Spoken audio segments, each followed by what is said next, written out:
Ayan mga kababayan, nabalitaan niyo ba na pati si Senator Ping Lacson idinadawit dito nga sa mali-maletang pera at sa flood control issues.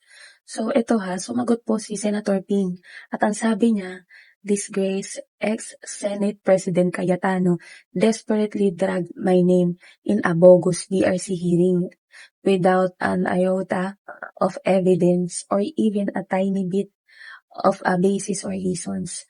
Diba? Ito hinihila talaga sa corruption controversy itong si Senator Ping Lacson.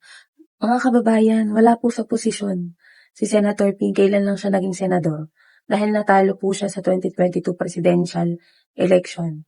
Itong picture na pinakita po, during yan ng 2022 campaign election noong presidential, kalaban si BBM, si Senator Ping that time. Magkalaban sila sa pagka-presidente. At ito po ay inarkila, no? Nagkakahalaga ng 11.31 million yung services. At nakalagay daw po yan dito sa expenditure ng SOSE ni Senator Ping. Ito yun. Kung makikita niyo, ito rin yung uniform niya nung tumatakbo siya sa pagka-presidente ng 2022. So yan malinaw. Fake news na naman po. Sinungaling. Naku ang daming nilabas na panibagong detalye. Pero hindi pa rin pulido na para bang mas kabisado pa ni Rodante Marcoleta ang mga dapat sabihin at hindi dapat. Nakakahiya kayo, Kadiri.